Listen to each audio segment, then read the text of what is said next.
Desde criança, Marcelo era estudioso. Sua curiosidade não tinha limites. Estava sempre procurando aprender, saber como as coisas funcionavam. Era com alegria que estudava, assistia às aulas e não perdia a chance de descobrir o mecanismo das coisas.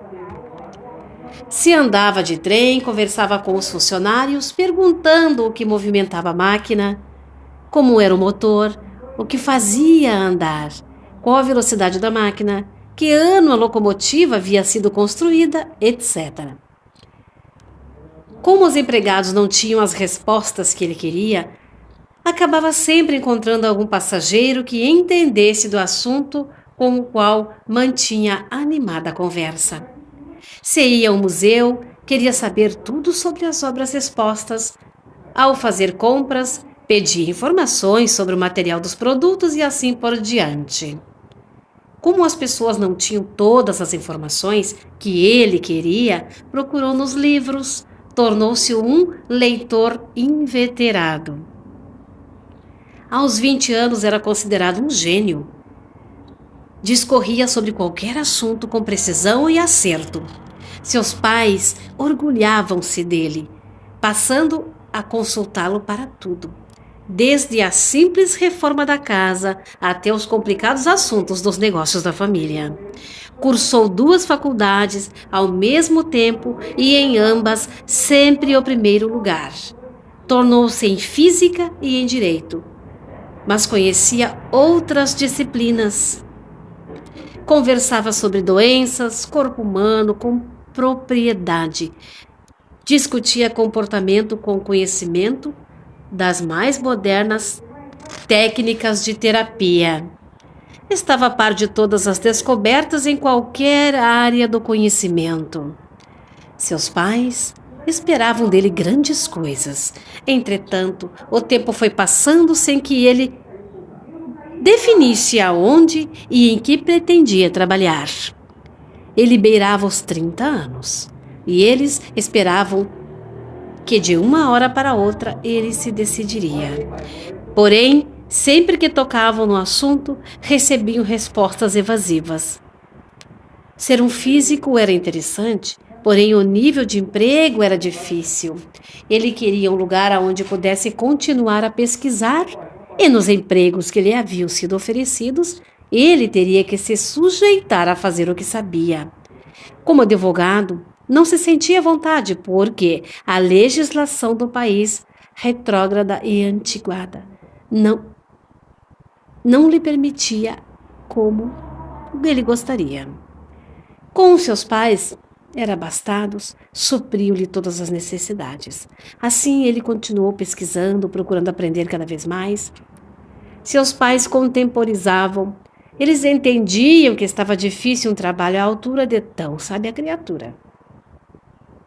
Que culpa tinha seu filho de ser tão inteligente em uma sociedade medíocre, na qual a maioria não tem nível intelectual?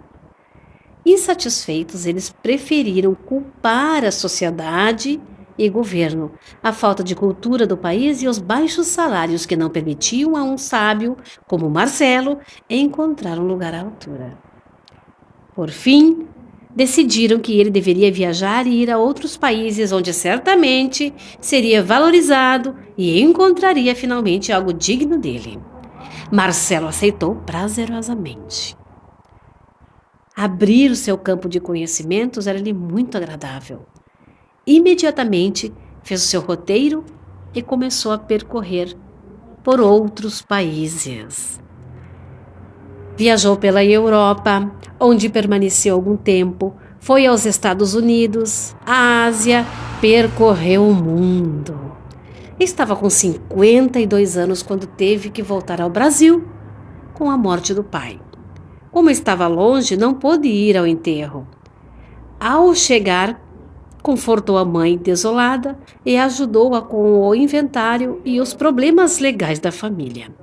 Tinha 2 irmãos, com os quais nunca se relacionara intimamente. Na reunião com a família, tomou a palavra e orientou como as coisas deveriam ser feitas dali para frente. Contudo, sua irmã levantou-se e não concordou. Agora não vamos fazer como você quer. Acabou. Enquanto o papai estava aqui, ele dirigia nossos negócios e nós não queríamos desgastá-lo. Mas ele não está mais e nós vamos fazer tudo do nosso jeito. Marcela admirou-se. Pela primeira vez alguém se atrevia a discordar das suas opiniões. Admirado, objetou. Não entendo. Vocês sempre me pediram opinião e sempre dei o melhor de mim. Por que não concordam comigo agora? Porque você é um intelectual, vive fora da realidade, não conhece a vida, não tem autoridade para decidir o que fazer com o nosso patrimônio. Ele sorriu com superioridade. Você é que não tem conhecimento para decidir o futuro da família, é apenas uma dona de casa, não fez outra coisa senão criar filhos, enquanto eu viajei o mundo inteiro, estudei muito, sei coisas que você desconhece. Você está enganado. Enquanto lia os livros que os outros escreveram, procurava coisas que nunca possuiu, ficava enchendo a cabeça de coisas inúteis, eu permiti que 3 espíritos nascessem. No dia a dia da vida familiar, ao contrário, com o desabrochar dessas criaturas, aprendi os verdadeiros valores da vida, o que vale a pena para mim, o que me faz feliz. Trabalhando ao lado do meu marido, ganhei dinheiro, produzi, descobri talentos que possuía. Hoje sou uma mulher vivida e realizada. Enquanto você, o que fez? Com todo o conhecimento que tem, o que produziu de útil? Nunca conseguiu sequer se sustentar. Tem sido um peso para os nossos pais que nunca se viram livres do seu sustento. Marcelo, pálido, ouvia em silêncio. Pela primeira vez na vida, não sabia responder. Ela continuou. E é do meu dinheiro que quer cuidar? Você não sabe fazer isso. O que amadurece é a experiência e você nunca cresceu. Continua criança, enganando-se sem assumir sua responsabilidade pessoal sobre sua vida. A mãe chorava tentando impedi-la de continuar. Por fim, conseguiu dizer: Cale-se, Nora. Não fale assim com seu irmão. Você parece que não tem amor a ele. Não posso, mãe. Por amá-lo muito, é que resolvi esclarecer esse assunto de uma vez. Ele sempre foi poupado, protegido e endeusado por todos nós. Não estou disposta a contribuir para a infelicidade dele. Chega, agora que papai foi, ele precisa crescer. Chega de esperar. Afinal, o que ele está procurando?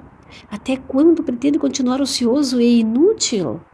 O que pode ser mais importante do que viver e desfrutar das coisas boas? A vida passou e ele não viveu. Pode haver coisa pior? Marcelo enfiou a cabeça nas mãos e desabou a chorar. Foi para o quarto e olhou-se no espelho. Parecia estar se vendo pela primeira vez. Fechou-se no quarto e não quis ver ninguém. A mãe bateu na porta, chamou, pediu, mas ele não respondeu.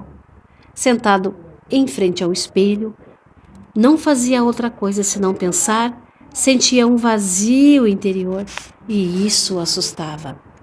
Nora tinha razão, ele não vivera. Perseguiu ilusões, vangloriava-se de ter respostas para tudo, mas agora não encontrava nenhuma para a dor que sentia, tendo a consciência do que fizera de sua vida. Por que tanta ânsia de saber? Por que nunca se satisfazia com o que tinha? Por que sempre precisava de mais? Angustiado, andava de um lado para o outro no quarto, sentia-se um inútil. Ele conhecia tanto e nunca produzira nada. Sabia tantas coisas, mas nunca as utilizara. De repente entendeu, fizera tudo por vaidade, uma louca vaidade. Era glorioso quando se referiam a ele como o primeiro da classe, os olhos de seus pais brilhavam quando ele se sobressaía nas reuniões sociais. Embalados pela vaidade, eles também o incentivaram a prosseguir. A volúpia de ver o filho brilhar, os empolgava a ponto de alimentá-la cada vez mais. Em seu coração brotou surdo ressentimento contra eles. Porque não lhe ensinaram a moderação?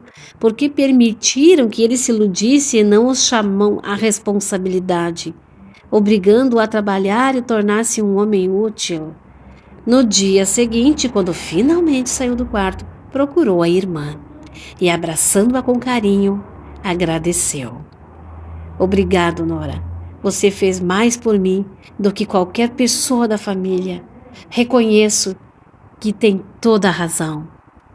Você criou seus filhos tão bem que descobriu a maneira certa de orientá-los, já que todos são pessoas de bem na vida. Pode me ajudar? Tenho sido estúpido e pretensioso, mas de agora em diante pretendo ser diferente. Mas de agora em diante, você pode me ensinar? Acha que ainda tenho tempo de aprender a viver? Nora abraçou-o com carinho, beijando-o carinhosamente na face. Certamente, fico feliz que tenha entendido. Vamos nos sentar e conversar. Temos muitas coisas para nos dizer. Enquanto a mãe os olhava admirada, sem entender, os dois abraçados sentaram-se no sofá e, com disposição, continuaram a conversar.